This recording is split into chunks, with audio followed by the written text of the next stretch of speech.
ខ្ញុំបាទសូមគោរពសម្ដេចមហាបវរធិបតីហ៊ុនម៉ាណែតនាយករដ្ឋមន្ត្រីនៃប្រជាជាតិកម្ពុជាជាទីគោរពដ៏ខ្ពង់ខ្ពស់បំផុតសូមគោរពអាដាមលោកមន្ត្រីសមាជិកសមាជិកានៃប្រសិទ្ធិរដ្ឋសភានិងរាជរដ្ឋាភិបាលលោកស្រីថេនញ៉ាម៉ាយើប្រធានគ្រប់គ្រងធនាគារពិភពលោកប្រចាំប្រជាជាតិកម្ពុជាអាដាមលោកមន្ត្រីលោកអ្នកអង្គញា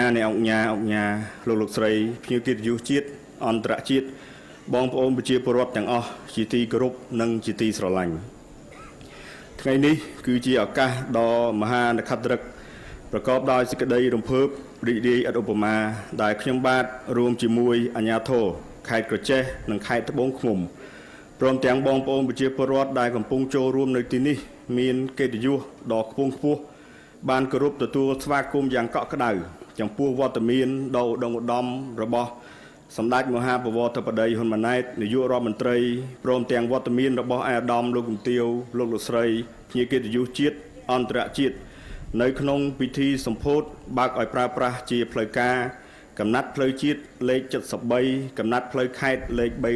377និងផ្លូវខេត្តលេខ 377A នេះឱកាសនេះពិធីដ៏អធិកអធមនេះព្រឹកនេះពិតជាបានបង្ហាញឲ្យឃើញនៅការវិវត្តរបស់កម្ពុជានិងការរីកចម្រើនសម្រាប់ខេត្តនៅភូមិភាគឦសានដែលសមិទ្ធផលថ្មីនេះបានកើតចេញពីការសម្រេចចិត្តដ៏ត្រឹមត្រូវរបស់បងប្អូនប្រជាពលរដ្ឋដែលបានជ្រើសរើសប្រមុខដឹកនាំដែលមានចក្ខុវិស័យវែងឆ្ងាយមានការបដិញ្ញាចិត្តខ្ពស់ប្រកបដោយឆន្ទៈមោះមុតដើម្បីដឹកនាំនិងនាំយកការអភិវឌ្ឍថ្មីជូនជាតិមាតុភូមិនិងប្រជាជនកម្ពុជាទាំងមូលជាមួយនឹងវត្តមានដ៏ឧត្តមឧត្តមរបស់សម្ដេចមហាបវរធិបតីនាយករដ្ឋមន្ត្រីនៅក្នុងទឹកដីខេត្តក្រចេះនាព្រឹកនេះយើងខ្ញុំទាំងអស់គ្នាពិតជាទទួលបាននូវកិត្តិយសស្នាមញញឹមនិងក្តីសង្ឃឹមដ៏កក់ក្ដៅបំផុតដែលនេះជាការបង្ហាញនៃការយកចិត្តទុកដាក់ពីប្រមុខរាជរដ្ឋាភិបាលចំពោះបងប្អូនប្រជាពលរដ្ឋឆ្លៀតក្នុងឱកាសនេះផងដែរខ្ញុំបាទសូមការអនុញ្ញាតដ៏ខ្ពង់ខ្ពស់ពីសម្ដេចធិបតីនាយករដ្ឋមន្ត្រី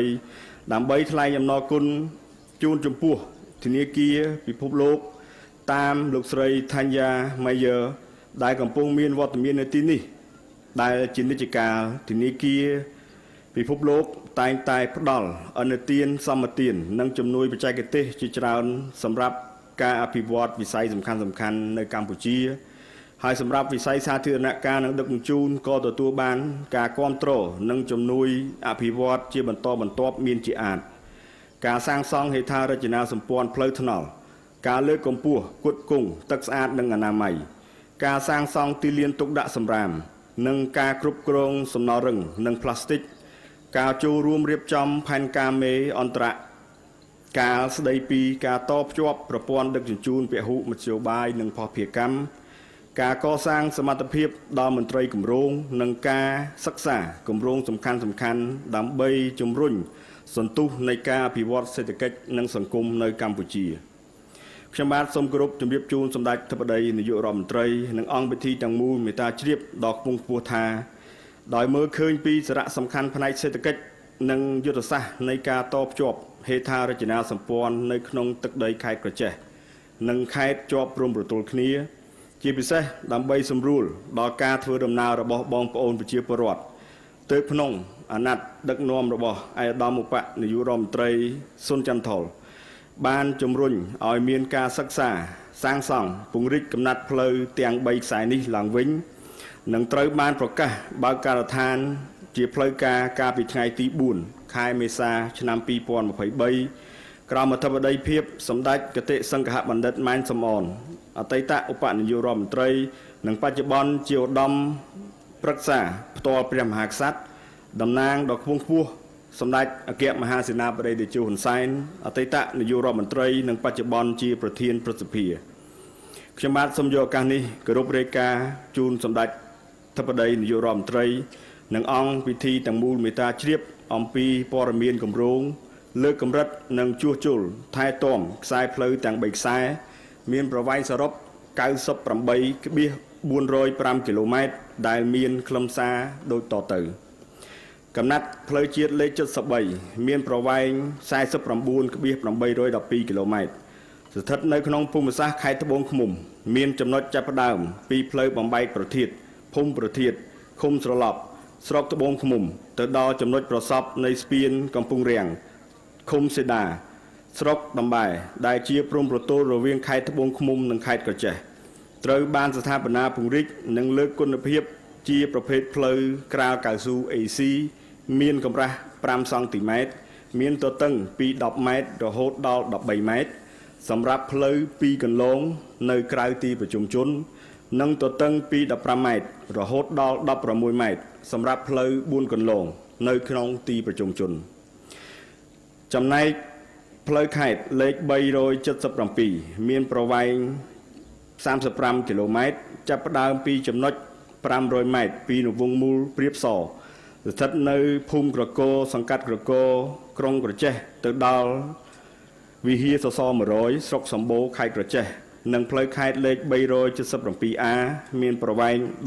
13,593 គីឡូម៉ែត្រចាប់ពីផ្សារសណ្ដានឃុំសណ្ដានភ្ជាប់ជាមួយផ្លូវជាតិលេខ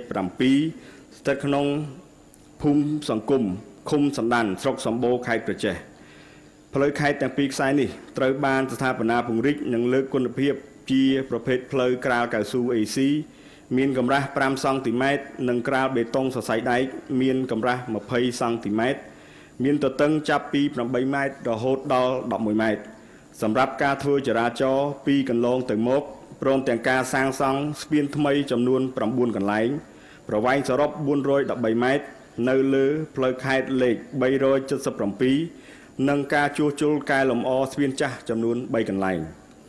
បន្ថែមពីនេះគម្រោងនេះក៏បានរួមបញ្ចូលនៅការដាក់លូគ្រប់ប្រភេទព្រមទាំងការបំពាក់ស្លាកសញ្ញាចរាចរណ៍គំនូសសញ្ញាបង្គោលគីឡូម៉ែត្រនិងបង្គោលសុវត្ថិភាពទៅតាមបទដ្ឋានបច្ចេកទេសផ្លូវថ្នល់ផងដែរកំណត់ផ្លូវទាំង3ខ្សែនេះបានអនុវត្តសាងសង់ដោយក្រុមហ៊ុនចំនួន2រួមមានកំណត់ផ្លូវជាតិលេខ73សាងសង់ដោយក្រុមហ៊ុននឹមមេង Proco Joint Venture និងផ្លូវខេត្តលេខ377និង 377A សាងសង់ដោយក្រុមហ៊ុន Polychanda Engineering Co Ltd ដោយបានប្រើប្រាស់រយៈពេលសាងសង់ចំនួន21ខែនិងរយៈពេលថែទាំចំនួន50ខែដូចគ្នាចំពោះថវិកាសាងសង់ខ្សែផ្លូវទាំង3ខ្សែនេះបានប្រើប្រាស់ថវិកាសរុបប្រមាណ 43.95 លានដុល្លារអាមេរិកក្រោមក្របខ័ណ្ឌឥណទានសម្បទានរបស់ធនាគារពិភពលោកដែលនៅក្នុងនោះកំណត់ផ្លូវជាតិលេខ73បានចំណាយថវិកាប្រមាណ 14.77 លានដុល្លារអាមេរិកនិងផ្លូវខេត្តលេខ377និង 377A បានចំណាយថវិកាប្រមាណ 29.18 លានដុល្លារអាមេរិកតាមចក្ខុវិស័យក្នុងការអភិវឌ្ឍនិងការតភ្ជាប់រចនាសម្ព័ន្ធដឹកជញ្ជូនខ្សែផ្លូវទាំង3ខ្សែនេះគឺជាខ្សែផ្លូវយុទ្ធសាស្ត្រនិងសេដ្ឋកិច្ចយ៉ាងសំខាន់ដែលបានតភ្ជាប់ជាមួយបណ្ដាញខ្សែផ្លូវនានារួមមានដូចជាកំណត់ផ្លូវជាតិលេខ73បានតភ្ជាប់ជាមួយផ្លូវជាតិលេខ7ត្រង់បំបែកប្រធាតឆ្ពោះទៅកាន់ខេត្តកំពង់ចាមនិងទិសដៅរាជធានីភ្នំពេញតភ្ជាប់ជាមួយផ្លូវជាតិលេខ71Cឆ្ពោះទៅកាន់ស្រុកស្ទឹងត្រង់និងតភ្ជាប់ទៅកាន់តំបន់ទីប្រជុំជននិងតំបន់ព្រំដែនកម្ពុជាចំពោះផ្លូវខេត្តលេខ377បានតភ្ជាប់ចាប់ពីទីប្រជុំជនក្នុងក្រុងខេត្តក្រចេះឆ្ពោះទៅកាន់តំបន់ទេសចរធម្មជាតិព្រែកកាំពីនិងតំបន់ទេសចរប្រវត្តិសាស្ត្រវិហារសសរ100និងខ្សែផ្លូវនានានៅក្នុងតំបន់នេះចំណែកផ្លូវខេត្តលេខ377Aបានតភ្ជាប់ពីទីប្រជុំជនផ្សារសណ្ដានទៅដល់ផ្លូវជាតិលេខ7ដែលជាផ្លូវ ASEAN Highway លេខ11នៅក្នុងទិសដៅឆ្ពោះទៅកាន់ខេត្តនៅភូមិភាគឦសាននៃប្រទេសកម្ពុជាដែលរួមមានខេត្តស្ទឹងត្រែងរតនគិរីនិងមណ្ឌលគិរីជារួមការសាងសង់ឡើងវិញនៅខ្សែផ្លូវទាំង3ខ្សែនេះគឺដើម្បីឆ្លើយតបទៅនឹងស្ថានភាពទ្រុឌទ្រោមនិងខូចខាតរបស់ខ្សែផ្លូវជាពិសេសការប្រឈមនឹងគ្រោះទឹកជំនន់ដែលបង្កឡើងជារៀងរាល់ឆ្នាំនាពេលបច្ចុប្បន្នខ្សែផ្លូវទាំង3ខ្សែនេះបាននឹងកំពុងផ្ដល់អត្ថប្រយោជន៍និងផលចំណេញសេដ្ឋកិច្ចនិងសង្គមយ៉ាងច្រើនតាមរយៈការសម្រួលការតភ្ជាប់រវាងតំបន់ទីប្រជុំជននិងតំបន់ដាច់ស្រយាល ការសម្របសម្រួលដល់ការធ្វើដំណើរការដឹកជញ្ជូនទំនិញនិងកសិផលរបស់បងប្អូនប្រជាពលរដ្ឋការធ្វើដំណើរទៅមន្ទីរពេទ្យនិងទៅសាលារៀនរបស់សិស្សានុសិស្សនិងការធ្វើដំណើរកម្សាន្តរបស់ភ្ញៀវទេសចរទៅកាន់តំបន់រមណីយដ្ឋាននានានៅក្នុងទឹកដីខេត្តក្រចេះនិងខេត្តជាប់ព្រំប្រទល់គ្នាក្រៅពីខ្សែផ្លូវទាំង3ខ្សែនេះខេត្តក្រចេះក៏នឹងទទួលបាននូវសមិទ្ធផលដ៏ធំជាប្រវត្តិសាស្ត្រនិងមានសារៈសំខាន់មួយទៀតគឺស្ពានមិត្តភាពកម្ពុជាចិនមេគង្គក្រចេះ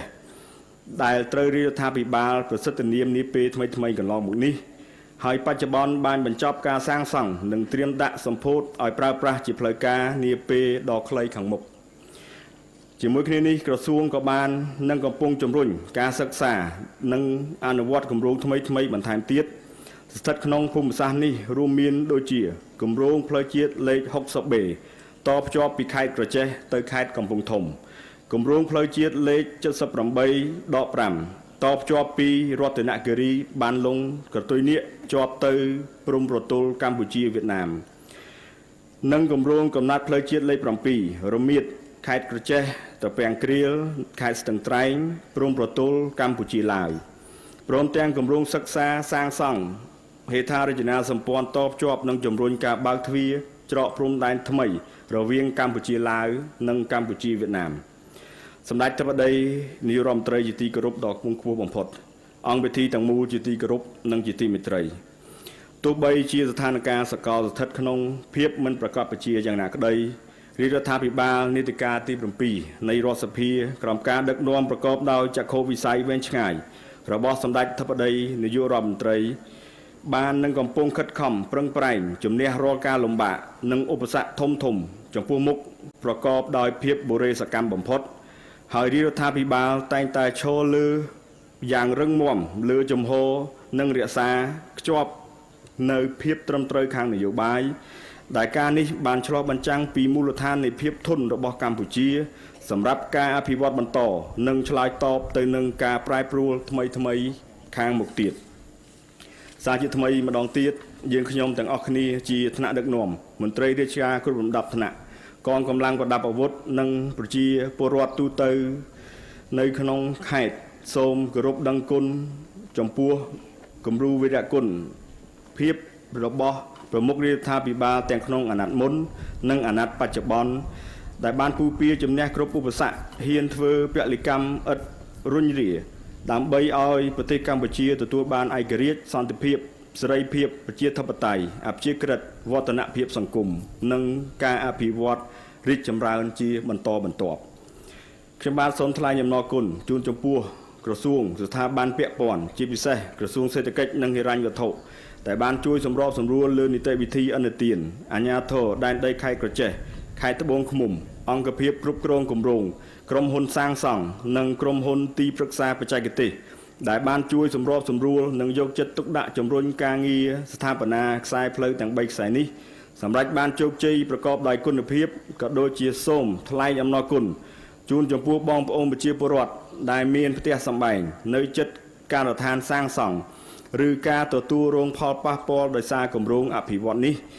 ដែលបានយោគយល់និងអធ្យាស្រ័យខ្ពស់មុននឹងបញ្ចប់ខ្ញុំបាទសូមយកឱកាសនេះសំណូមពរដល់អាជ្ញាធរមូលដ្ឋានគ្រប់លំដាប់ថ្នាក់និងបងប្អូនប្រជាពលរដ្ឋទាំងអស់សូមចូលរួមទាំងអស់គ្នាក្នុងការថែរក្សាគុណភាពនិងសោភ័ណភាពកំណត់ផ្លូវទាំង3ខ្សែនេះដែលជាចំណងដៃដ៏ថ្លៃថ្លារបស់រាជរដ្ឋាភិបាលឲ្យបានល្អនិងសូមបើកបរយានយន្តដោយប្រុងប្រយ័ត្នខ្ពស់និងគោរពច្បាប់ចរាចរណ៍ផ្លូវគោកដើម្បីការពារអាយុជីវិតនិងកាត់បន្ថយគ្រោះថ្នាក់ចរាចរណ៍ឲ្យបានជាអតិបរមាជាពិសេសសូមកុំដឹកជញ្ជូនលើសទម្ងន់កម្រិតកំណត់ដោយច្បាប់ដើម្បីរក្សាអាយុកាលផ្លូវប្រើប្រាស់ឲ្យបានយូរអង្វែងជាទីបញ្ចប់ខ្ញុំបាទសូមគោរពប្រសិទ្ធពរជ័យជូនចំពោះសម្ដេចមហាបវរធិបតីហ៊ុនម៉ាណែតនាយករដ្ឋមន្ត្រីនៃប្រជាជាតិកម្ពុជានិងលោកជំទាវបណ្ឌិតព្រមទាំងបុត្រាបុត្រីជាទីស្រឡាញ់អាដាមលោកជំទាវលោកលោកស្រីញាតិកិត្តិយសជាតិអន្តរជាតិនិងបងប្អូនប្រជាពលរដ្ឋទាំងអស់សូមសម្រេចបានជោគជ័យគ្រប់ភារកិច្ចនិងសូមសំប្រកបដោយពុទ្ធពរទាំង4ប្រការគឺអាយុវណ្ណៈសុខៈពលៈកំបីឃ្លាតឡើយសូមគោរពអរគុណ